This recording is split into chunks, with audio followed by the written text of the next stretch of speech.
चलाती हूँ, मुझे अच्छा लगता है गाड़ी चलाना। मुझे लगता है मेरी लाइफ मेरे कंट्रोल में है। और मुझे म्यूज़िक सुनना होता है, मुझे मज़ा आता है। हालांकि मशीन भी बड़ी अच्छी चलाता है। जब रश वाली जगह होती है तो इसको ले जाती हूँ।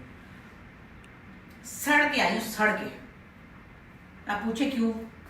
बड़ा मैंने सुना था कि भाई वो ट्रैफिक में आपको ई चालान हो जाता है और ये है वो है। अच्छा जी, हो जाता है, बड़ी अच्छी बात है। मैं सुन रही हूँ काफ़ी लोगों को ईमेल्स पे आया है। लेकिन ये जो रिक्शा वाले और मोटरसाइकिल वाले हैं, इनको कौन सा चलान देना है? कौन सा सी चलान देना है या एस चलान देना है या एन चलान देना है या जो भी उसका नाम है? पकड़ के मारे इनको। मोटरसाइकिल वालों को तो और मारे। मारे से मुराद ये कि थप्पड़ ना मारे, इनकी बाइकें बंद कर दें। लिखा हुआ है बड़ा बड़ा कि अब ये डिफेंस में, ये डीएचए में मैंने जहाँ से देखा है, ये सख्ती से कवानीन बना दिए गए हैं, हेलमेट पहनना है, फलाना। कुछ भी नहीं है। ऐसे ऐसे सांपों की तरह गुजर रहे हैं, सांपों की तरह से। सांप नहीं होता जैसे, मेरा दिल चाहता है मैं ड्राइंग बना के दिखाऊं आपको, आपको पता ही होगा। आप सीधे जा रहे हैं, एक मोटरसाइकिल वाला यूं जा रहा है, उसने आपके ऊपर से गुजर जाना है और आपने यूं करना है ऐसे, और फिर ये मरते हैं। इसीलिए अल्लाह मुझे माफ करे, मौत तो अल्लाह के हाथ है। लेकिन ये टैंकरों के पीछे ठुकते हैं, गाड़ियों के नीचे ठुकते हैं, उनके ऊपर से गुजरते हैं, फिर ये कहते हैं गाड़ी वाला मार गया। अब जो आपने एक दफा देखा था किसी ने मारा था, तो अल्लाह की कसम मेरा भी दिल चाहता है उतर के मारूं इनको। अभी मैंने जो आपको क्लिप बनाया है, देखा है आपने, बच्चे स्केट्स कर रहे हैं, बड़ी अच्छी बात है। अरे भाई, वो चलती हुई सड़क में यूं यूं लहरा रहे हैं सांप की तरह कोई, और ट्रैफिक पुलिस खड़ी है वहां, कोई उनको नहीं पकड़ रहा कि उनको, उनकी जान को खतरा है। वो तो खिलौना है। ये तो खेल रहे हैं जैसे कि गेम नहीं होती, डॉजिंग कार्स होती थी एक जमाने में, ये वो मोटरसाइकिलों से खेलते हैं ये। अब इतवार का दिन था, तो बस सफार मैं तो, हालांकि फिर बाद में अंदर वाली सड़क पे हो गई, यूं यूं यूं यूं यूं सांप की तरफ 3-3 लोग बैठे हुए हैं, 4-4 लड़के बैठे हुए हैं, सवारियां खानदान भी बिठाए हुए। लेकिन इनको करें चलान, इनका पकड़े, इनको गाड़ियों वालों को भी पकड़े, लेकिन इनके चलान करें और इनकी बाइकें बंद करें। इनके हेलमेट नहीं हो, इनको मत छोड़े। सबसे ज्यादा मैं समझती हूँ कि ये स्ट्रिक्ट तरीन जो लॉ होना चाहिए वो मोटरसाइकिल वालों के लिए, फिर रिक्शा के लिए। अच्छा, पता ही किसी को भाई, आप मोटरसाइकिल जो है, वैसे तो यहाँ कोई इतनी अच्छी लेज नहीं बनी हुई, लेकिन मोटरसाइकिल लेफ्ट पे चलानी चाहिए। जो राइट पे है उसका पहले हक है। ये ट्रैफिक के कानून कब पढ़ाएंगे? किसको पढ़ाएंगे? कौन पढ़ाएगा? है ये कानून कोई पढ़ाने वाला ही नहीं है। जाहिल लोग फिर रहे हैं वहां पे भी, ट्रैफिक में भी जाहिल खड़े हैं, आराम से खड़े हैं, कोई जा रहा है कोई आ रहा है। राइट साइड पे जो गाड़ी बड़ी तेज जा रही होती है या जिसको जल्दी जाना होता है, उसका हक होता है। लेफ्ट से आप ओवरटेक नहीं कर सकते। लेफ्ट से ओवरटेक गाड़ियां भी कर रही हैं, मोटरसाइकिल वाला तो आपके ऊपर से ही आ जाएगा, और मजे से वो राइट साइड पे चला रहा है गाड़ी, मोटरसाइकिल। उसे पता ही नहीं कि उसे कोई उड़ा देगा एकदम से, ऐसा उड़ाएगा कि पता भी नहीं, हवा में उड़ जाएगा फिर वो। मैं तो इस पे हैरान हूँ कि ये बेसिक चीजें नहीं सिखाई नहीं, तो इनको लाइसेंस किसने दिए हैं? और कब तक ये मौत का खेल रहेगा? कब तक? मुझे समझ नहीं आती इसकी। अब ये कि मैं तो बड़ी बस सोच के कि कुछ छोटी सी खुशी होती है कि हाँ ये चीज़ हमारे अच्छी हो गई, वो खुशी सारी मेरी गारत हो गई। एक गाड़ियों वालों को तो आपने लगाया चलान, बेल्ट नहीं लगाई तो लगाया, चलो जी अच्छा किया।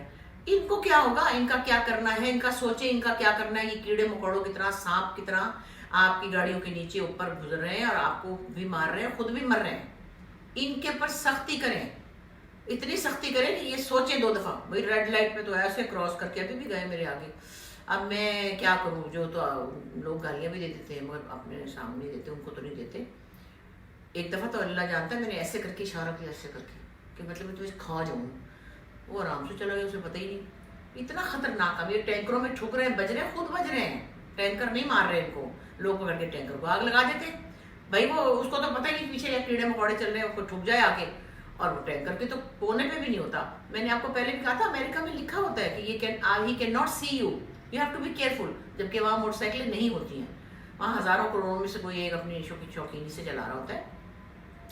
तो छोटी भी गाड़ी हो तो उसको भी ख्याल रखना पड़ता है। यहाँ तो कोई हाल ही नहीं है। कौन सा ट्रैफिक का असूल आया यहाँ पे? बड़ा ही चलान शुरू हुआ। इनका करें, इनका मोटरसाइकिल वालों का। मेरा बस चले, मैं सड़क पर खड़ी होगी, पकड़ पकड़ के मारूं, क्योंकि सब जाहिल है। बत्ती भी नहीं लगी हुई, अंधेरे में भी जा रहे होते, अचानक कहते हाय मोटरसाइकिल थी। मैं चलाती हूँ गाड़ी अंदर अंदर इस एरिया में चलाती हूँ, लेकिन यहाँ पे भी हो रहा है। बड़ा गुस्सा चढ़ा हुआ है मुझे, कमजोरी हो गई मुझे गुस्सा कर करके।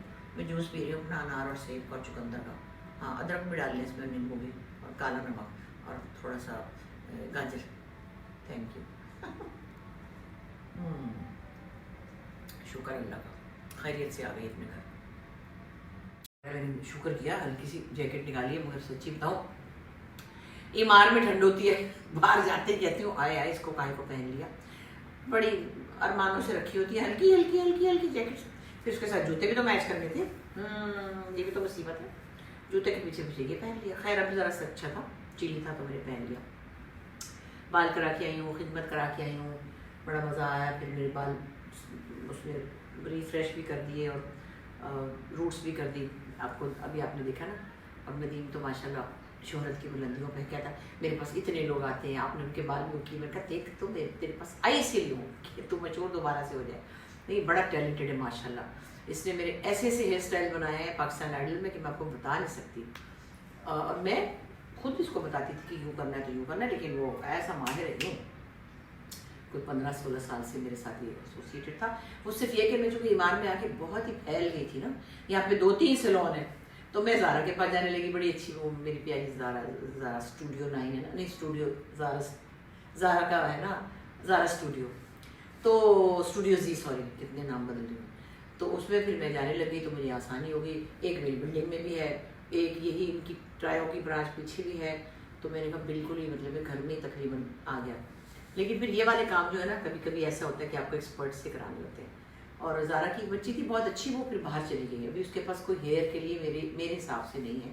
वैसे तो काम चलता है, लेकिन फिर मैं कहती हूँ चलो नदीम के पास चलूँ। एक मेरा ज़ुबैर भी है जो मेरे पाकिस्तान आइडल में मेकअप करता था, और वो भी बड़ा एक्सपर्ट है। दोनों को पाला है मैंने, पाला है। वो ऐसे हाथ लगाता है जादू हो जाता है। पर वो सिंधी मुस्लिम में है। वो कह रहा आपको मुझे बुला लिया करें। मैंने कहा बेटे मैं तुम्हें कैसे बुला लूँ, मैं तो खुद ही कर लेती हूँ मेकअप, शूटिंग का हो या किसी का हो। अभी मीना आएगी, शबीर भाई आएंगे, फिर हम लोग गपशप करेंगे, खाना खाएंगे और थोड़ा टाइम स्पेंड करेंगे कि कल से भी मेरी शूटिंग है। मैंने कहा जल्दी सहेलियों को टाइम दे दो। बाकी बस ये मज़ा आ रहा है, शुक्र है सर्दियों का, अल्लाह का शुक्र है। दोस्तों के साथ भी मज़ा कर रही हूँ, लेकिन जब काम पे होंगी शूटिंग पे तो पता चल जाएगा अच्छी तरह। सुबह से रात तक, रात से मतलब भाग दौड़ और फाइटिंग डर डर के बुरा हाल है, लेकिन अल्लाह आसान करेंगे। हुसैन साहब से भी सुबह बात हुई थी कैमरे पे। मैंने कहा भाई शक्ल दिखाएं।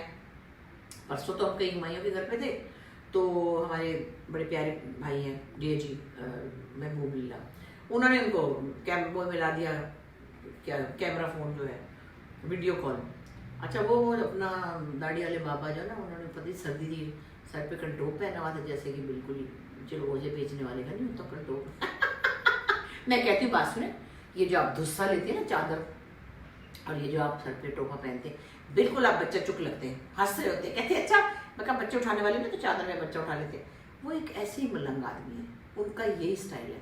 पिशौरी चपले पहनी हुई है, कोई ब्राउन सा सूट पहन लेना। वो मैंने रंग बिरंगे कुर्ते पहनाए उनको, हाँ मैंने फिर कहते ठीक है, मैंने ग्रे रंग के, ब्राउन रंग के सब मैंने छाड़ दिए। मैंने कहा क्या मुसीबत है, बोरियत तो अभी भी, लेकिन जब मैं नहीं होती वो ऐसे ही मतलब मलंग बाबा है। खैर बेचारे बहुत उदास हुए, तो शायद तरह का कितने दिन रह गए आपके आने में, इंशाल्लाह 10 दिसंबर तक आ जाएंगे। और शूटिंग भी बहुत टफ है, इस्लामाबाद से भी आगे कहीं है। तो अल्लाह का शुक्र है कि अब काफ़ी काम निकल गया है, थोड़ा सा रह गया उनका काम। तो काम तो ऐसे ही हमारे ये टफ तो है और मेहनत के भी हैं, फिर मगर हमें आदत भी इन्हीं कामों की है। ये तो खैर ये प्रोजेक्ट कर रहे हैं इस्लामाबाद में, और एक्टर्स भी तो जाते हैं ना इस्लामाबाद में शूटिंग करने, नॉर्दर्न एरियाज़ में, वो भी अपने घर बार छोड़ के जाते हैं, फिर वहाँ रहना पड़ता है। फिर वहाँ ज़ाहिर है कहीं फैसिलिटीज़ होती हैं, कहीं नहीं होती हैं, मगर आप जो तस्वीर देखते हैं ना वो बड़ी खूबसूरत होती है। आपको पता नहीं होता उसके पीछे क्रू कितना मुश्किल में है, क्रू का अलग कोई रहने का सिलसिला होता है, आर्टिस्ट कहीं अलग होते हैं। अब हुसैन साहब तो अपने ग्रीन वालों के अपार्टमेंट्स में हैं, फिर आर्टिस्ट जो है वो इस्लामाबाद से शायद आते हैं, फिर ये लोग मिलके कहीं गाड़ियों में भर के दूर जाते हैं, फिर वहाँ सीन करके फिर वापस आते हैं। तो है तो काफ़ी एक्टिव ऐसे होता है। ये मैंने बल्कि देखा जिनकी शादी वाला भी नॉर्दर्न एरिया में हुआ है, बड़ा अच्छा बड़ी खूबसूरत शूटिंग हुई है, तो वो भी ऐसे ज़ाहिर टफ होगा। तो मेहनत में अजमत है इसको कहते हैं। हाँ ये मेहनत होती है तो आप देखते हैं तो मज़ा आता है ना। ये जो चीज़ें है ना इसका अपना मज़ा है। मैं नहीं पीती सोडे, हाँ रात को अलबत्ता मैंने वहाँ पे सफ़ेद वाला वो पिया था, नाम नहीं ले रही, उन्होंने मुझे कौन से पैसे दिए हैं। वो मुझे कभी कभी ना चाइनीज़ खाने के साथ, या जैसे हम रात को गए थे वहाँ टर्किश खाना खाने, वहाँ पे बस मैं कहती हूँ हाँ वो ले आओ वाइट वाइन, ब्राउन वाली नहीं मैं पी थी, ब्राउन में ज़रा ज़्यादा ख़तरनाक चीज़ें हैं। बाकी हम तो ये पीते हैं, नींबू पानी पीते हैं और ऐसी चीज़ें आप आसानी से अफोर्ड कर लेते हैं। ये मैं कह रही थी ना आपको कि किसी ने कहा इतना कुछ जूस में, अरे भाई आप गाजर तो डाल सकते हैं, चुकंदर तो डाल सकते हैं, वो इतना महंगा नहीं है। और सेब भी, ये जो जूस वाले सेब है थोड़े सस्ते हैं, चलो अनार थोड़ा महंगा, कितना 500 रुपये किलो है, चलो ना सेब वो ना डालें, बाकी इसमें अदरक डाल लें, नींबू भी डाल लें, कोई इतना यह काम चोरी ना करें बस। हाँ कौन बनाए ये बात तो है। मैं वैसे ये भी है कि मेरे ये बच्चे मुझे पिला देते हैं, शायद मैं भी अकेली हूँ या मैं खुद करना पड़े या मुझे और 40 लोगों के काम करने पड़े तो मैं भी कहूँगी दफ़ा करो, मैं क्या करूँ। लेकिन अब इस वक्त पे आके इस एज में अपना ख्याल रखना ही चाहिए, क्योंकि और कुछ नहीं रखना। एक तो हमारे पास है ही कोई नहीं, हमारे बच्चे तो बाहर हैं। बच्चों की जिंदगी इतनी कोई मुश्किल है कि वो उनसे नहीं मेरा दिल करता कि मुझे कोई चाय बना दो। मैं अल्लाह की कसम आ जाके खुद ही, कभी मीरा कहती भी है हाँ आपने ये करना है, आपको ये दे दो, मैं कहती नहीं मैं भी दूँगी खुद ही। नहरी घर में भी, शाइस्ता घर में भी नाश्ता खुद ही बनाती हूँ। कहती तुम्हें यहाँ तो इतने आराम से ये लोग नाश्ता देते ट्रे लगा के, तुम मेरे घर में खुद बनाती हो। मैंने कहा तो तुम भी तो बनाती हो, तो खैर नाश्ता ही नहीं करती, मगर वो तो फिर वहाँ करना पड़ता है। बट बच्चों के ऊपर इस वक्त बहुत सारी लोड है। अल्लाह मियाँ ऐसा करे कि हमें बच्चों पे पढ़ना ही ना पड़े किसी को। ये तो सबकी ख्वाहिश है ना कि अपने ओन पर हम अपनी ज़िंदगी गुजारें और अपना जूस खुद ही पी के अपने आप को खुद ही ताकतवर कर लें, किसी के आसरे पे ना रहें। बाकी कराची के बारे में बहुत से लोग परेशान भी हैं, दुखी भी हैं, सड़कें टूटी हुई हैं, उधड़ी हुई हैं, खोद खोद के उधाड़ी हुई हैं। लेकिन कल हम गए थे ना जहाँ भादराबाद वगैरह में, उधर तो काफ़ी चीज़ें इम्प्रूव हुई थी। मैं काफ़ी सालों बाद जाती हूँ, बल्कि शाइस्ता ने भी कहा ये तारिक रोड है, ये भादराबाद है। वीना ने भी कहा वो अच्छा, बहुत सी चीज़ें, इतनी मार्केटें खुली हैं, इतनी मार्केटें माशा अल्लाह। कोई तो प्लाजे बने हुए हैं, तो कोई वहाँ पे खूबसूरत मॉल भी है, डॉलमेन मॉल भी वहाँ है, और क्या पूरी पूरी बिल्डिंग के पार्लर्स बने हुए हैं। और खाने वाली जगहों के आगे से तो गुजरना मुश्किल था, लग रहा था मुफ्त में खाना है, कोई मंदी तो कोई पता नहीं क्या तो क्या तो क्या। अल्लाह मियाँ नसीब करे सबको। और रौनकें देख के अच्छा भी लगा कि लोग खुश हैं, चलो खाना ही खाने जा रहे हैं बाजार में। लेकिन मुझे ये लगा कि हम तो कह रहे हैं बड़े गरीब मुल्क है, हम तो बड़ा गरीब मुल्क है, मगर खाने वाली जगह पे जाके तो हमें लगता है कि हम तो बस लुट खाएं। रश इतना होता है, जगह नहीं होती लोगों की। तो ये कोई बैलेंस आउट है कहीं, मुझे लगता है कि जो तो गरीब लोग 2 वक्त का खाना नहीं खा पाते। तो मैं अपनी बात नहीं करूँगी, मैं बहुत अमीर लोगों में अपने आप को नहीं समझती, क्योंकि मैं आपके सामने ही हूँ, एक मिडिल क्लास कंफर्टेबल लाइफ है मेरी, मगर मैं यही काम करके मेहनत करती हूँ। मगर तो मेरा जो मुझसे ज़्यादा प्रिविलेज हैं, जिनकी जायदादें ज़मीनें, पीछे से गाँव, फिर मतलब बहुत लंबी चौड़े उनके बिजनेस हैं, हमसे बहुत ज़्यादा बड़े बड़े घर हैं लोगों के, तो वो उनको नसीब करे अल्लाह। मगर सिर्फ मैं कहती हूँ एक तरफ इतना और एक तरफ उतना, तो दरमियान वाले कहाँ गए? दरमियान वाले तो बस कुचल ही गए मेरा ख्याल है। इसकी भी समझ नहीं आती कि बैलेंसिंग कैसे होगी, कभी होगी या नहीं होगी। और ये भी मैं नहीं कहती कि हर पैसे वाला बंदा जो वो किसी की मदद नहीं करता, बहुत करते होंगे, कोई शक नहीं है कि आप कह दिए अमीरों का दिल नहीं नहीं। अमीर लोगों ने पता नहीं कितने मदरसे, स्कूल, सिफा खाने, लोगों की पता नहीं क्या क्या चीज़ें उठाई हुई होंगी। मैं आपको बता रही हूँ ऐसा ही है। हज़ारों करोड़ों में कोई एक अमीर आदमी होगा जो इतना ही कंजूस होगा कि जो अपने मुलाजमों को भी खाना नहीं देता होगा। वैसे मेरी नज़र में एक है जहाँ पे हमारा एक पुराना मुलाजिम है, वो काम करता है, वो हमारा पुराना मुलाजिम, वो इतने बड़े लोग हैं, इतने बड़े लोग हैं कि मैं उनका नाम लूँगी तो मुझे पुलिस में पकड़वा देंगे। मगर वो अपने मुलाजमों को जैसे कि बकरियों के बाड़े में रखते हैं ना, वैसे रखते हैं। एक उस पर टीन के छत के नीचे 5-6 लोग चरपाई लगा के सो रहे हैं, और उनके लिए दाल और सब्जी और रोटी पकती है। और ख़ुद अमीर जो लोग हैं, अमीर तरीन अमीर भी कहना मुश्किल, कबीर और कबीर अमीर लोग हैं, मतलब उनके बड़े बड़े इदारे हैं, मैं नाम नहीं ले सकती भारत। और वो जल्दी पुश्ती पुराने ज़माने के, जब इंडिया पाकिस्तान से पहले के अमीर हैं, खुद भी वो अकेले अकेले लोग हैं, उनकी शायद शादियाँ ख़त्म हो गई हैं या पता नहीं हुई नहीं है जो। और वो पूरे स्टाफ को इतना थोड़ा खाना खिलाते हैं, और उनकी तनख्वाहें भी थोड़ी हैं, और उनको जाने भी नहीं देते। ऐसे भी लोग हैं, तो मेरी नज़र में एक है, शायद और भी होंगे। तो ये भी बड़ा जुल्म है। और एक और भी मैंने देखा, जो पंजाब में चुन्योट का इलाका है, मैं उस इलाके में नहीं कभी गई, लेकिन वहाँ के कुछ लोगों से मेरा इंटरेक्शन रहा है। मेरी नेबर में बड़ी प्यारी मेरी दोस्त थी, तो वहाँ पे ये मैंने सुना है, पता नहीं अब है कि नहीं है, वहाँ पे छोटी छोटी बच्चियों को माँ बाप जो है वो क्या कहते हैं, पगड़ी पे दे देते हैं, जैसे कि 2 लाख रुपए दे दिए, उनका कोई मसला हल हो गया, और कहा कि हाँ इसको रखो 600 रुपये महीने पे। पुरानी बात है, जब मेरे बच्चे भी छोटे थे, उन्होंने मुझे मंगा के दी थी, मैंने अगले दिन वापस कर दी बच्ची।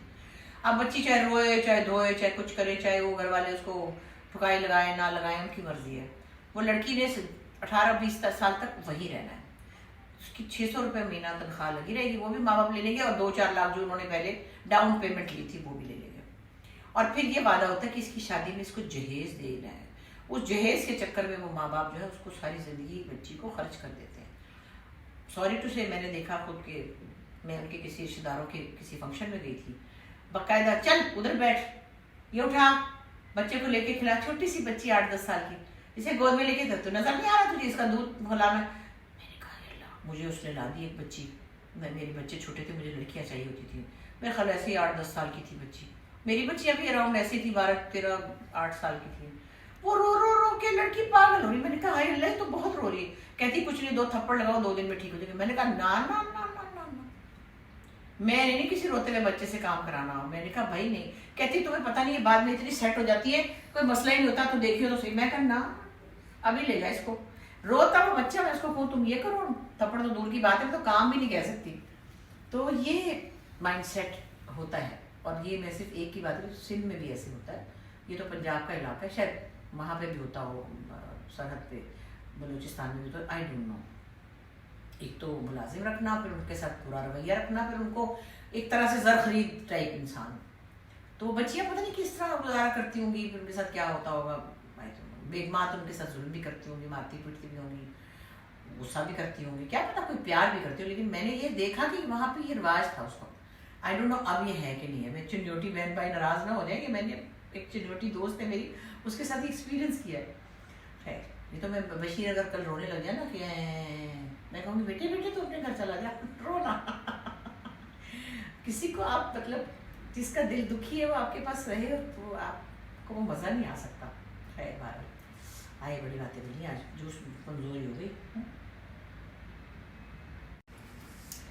लो जी, आ रही थी मैं शाम को, मेरे ख्याल 5 बजे की 4 बजे की बात है, जब थोड़ा सा असर का टाइम था, तो मैंने अपनी गाड़ी में म्यूज़िक लगाए होते हैं, किशोर कुमार के गाने सुन रही थी। हाय क्या क्या प्यारे गाने थे। फिर कैसा कैसा वक्त याद आता है, आंख बंद करें तो आप कहीं से कहीं पहुंच जाते हैं। मगर मुझे एक लड़का बहुत याद आता है, बड़ा अच्छा सिंगर था, उसका नाम था यूसुफ लसानी, बहुत थोड़े लोगों को पता है इसका। स्टेज पे गाता था, क्या उसकी आवाज़ थी।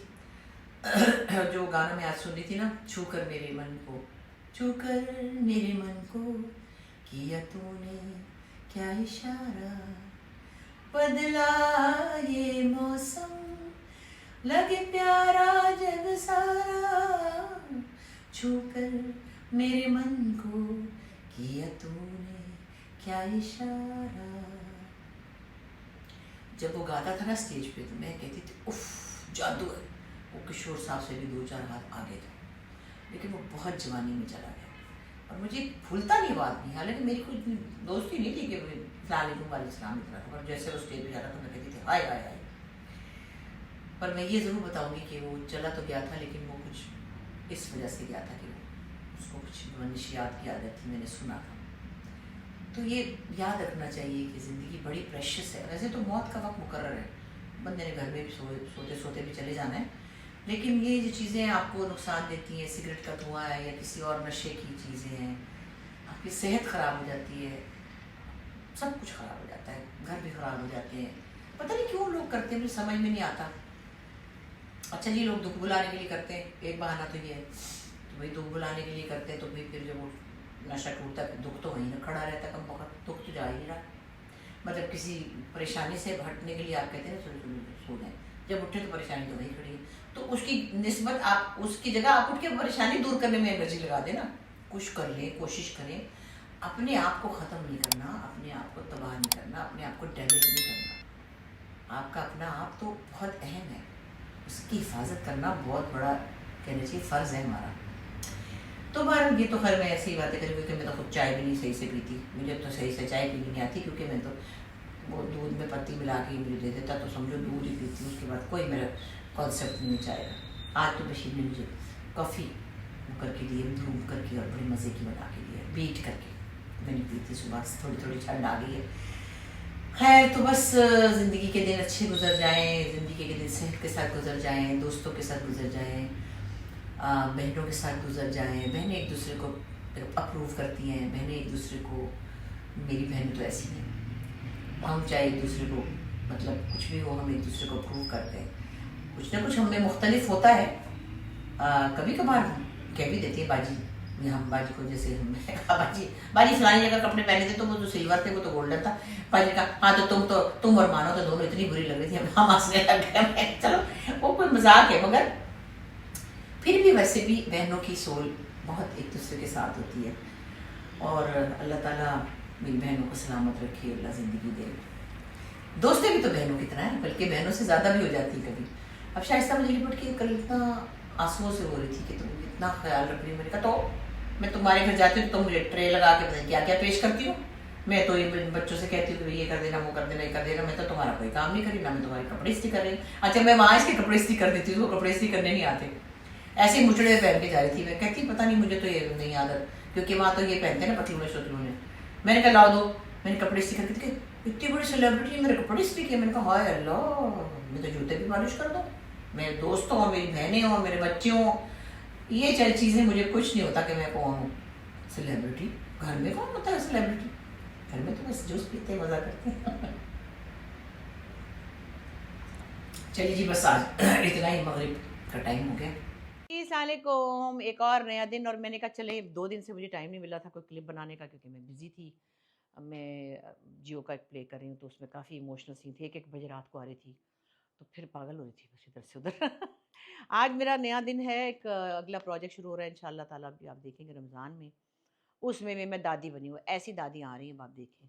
दादी अम्मा वो नहीं है जो लाठी पकड़ के चले, वो आप लोग वैसे कुछ लोग चाहते हैं तो यही कि मैं लाठी पकड़ के चलूँ। अल्लाह मियाँ का करम ये है कि अल्लाह मियाँ ने मुझे चलता फिरता रखा हुआ है, और मैं क्यों लाठी लेके चलूँ, अल्लाह ना करे मैं तो कहूँ, शुक्र है। तो मैंने कहा चलो भाई इसकी ज़रा हमने लुक बनाई है। एक दादी है जो ज़रा थोड़ी मॉडर्न टाइप भी हैं, लेकिन थोड़ी बकरी टाइप है, बकरी टाइप का अपना ही मज़ा है ना। सो अभी बस गाड़ी आने वाली, तो मैंने कहा इससे पहले कि मैं जाऊँ, आजकल बस एक और दुख नया हमारी ज़िंदगी में हर वक्त आता रहता है। वो जो छोटा बच्चा 3 साल का इब्राहिम जो गटर में गिर के चला गया, मतलब उसकी माँ की जो फरियादें हैं ना, तो इस्तग़फ़ार, वो रात को सोने नहीं देती हमें, तो उनको क्यों नहीं उनकी नींद क्यों नहीं उड़ती जिनका ये ज़िम्मा था। अब वो बच्चा अम्मा की गोद से गिरा, वो तो एक हादसा है, लेकिन बस इस तरह का हादसा कि वो खुला पड़ा था उसके लिए एक मौत का कुआं। क्या क्या करें, क्या क्या कहें, किस किस बात पे रोएं हम, किस किस बात पे रोएं। और कभी भी किसी को एहसास नहीं होता, और कब होगा। बड़ी अजीब सी दुनिया हो गई है, बड़ी अजीब सी दुनिया होगी। पहले भी एक ज़माना था जो कोई साइड पे कीड़ा पाँव में आ जाता था तो लोग पत्ते पे रख के उसको साइड पे कर देते थे। वो क्या ही दुनिया थी, कौन से लोग थे वो, जो किसी पे रहम खा के सड़क पार करवा देते थे, जो किसी पे रहम खा के किसी को बैठे हुए रोते हुए को चुप करा देते थे। ये बातें लगता है जैसे खाली किताबी बातें हैं ना, ये असली बातें नहीं लगती। ऐसा होता था। अब अगर कोई ये करेगा तो वो सड़क पार जिसको कराएगा थोड़ी देर में वो उसके यहाँ गन रख लेगा। क्या पता वह मक्खी में गन रख लेगी, ला निकाल पैसे। अब कोई किसी को दरवाजे पे आए तो पानी भी नहीं पिला सकता, क्या पता कोई सचमुच प्यासा हो, क्योंकि जो तो आपको पता है हालात हैं उसमें, जो सचमुच के प्यासे हैं वो भी और जो नहीं है वो भी। आपको किसी पे ट्रस्ट ही नहीं रहा, आप करें क्या, कि मतलब किसी को आप पानी कैसे पिलाएं। आपको क्या पता उसके पीछे 2 औरतें अंदर घुस जाएंगी। पहले ज़माने में मुझे याद है हमारे बचपन में घर में, घर के बाहर कोई आते थे पठान कपड़ा बेचने वाले, पठानियाँ आती थी कपड़ा बेचने वाली, फिर वो बैठ जाती थी घर में, कपड़ा ला के बैठ जाती थी, थान खोल के बैठ जाती थी ना, गज से नाप रही होती थी। वो पानी पुनी भी पी लेती थी और घरवालियाँ बैठ के उसके साथ आराम से शॉपिंग करती थी। अब तो आप किसी को घर में घुसा नहीं सकते, वो तो नाक पे कपड़ा रख के आपको बेहोश कर देंगे। हाय क्या कहें, उसकी भी एक वजूहात है, लोग ऐसे क्यों हो गए हैं, इतने ज़्यादा लोग बुरे क्यों हो गए हैं, इतने ज़्यादा लोग बेहिस क्यों हो गए हैं, इतने ज़्यादा डाकू क्यों हो गए, इतने ज़्यादा लुटेरे क्यों हो गए हैं। हर चीज़ की कोई रीज़न पीछे पीछे आप देखिए। अखलाकियात की तो ऐसी तैसी हो चुकी है। अखलाकियात से पेट नहीं भर रहा लोगों का।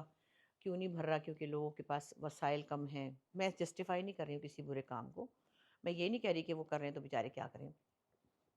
लेकिन इंसान जो हैं उनकी फितरतें बदल रही हैं और उसके बड़े पैमाने पर बहुत सारी वजूहत हैं, not only in Pakistan, even India, western countries में भी अब बहुत चिन्हा झपटी हो रही है।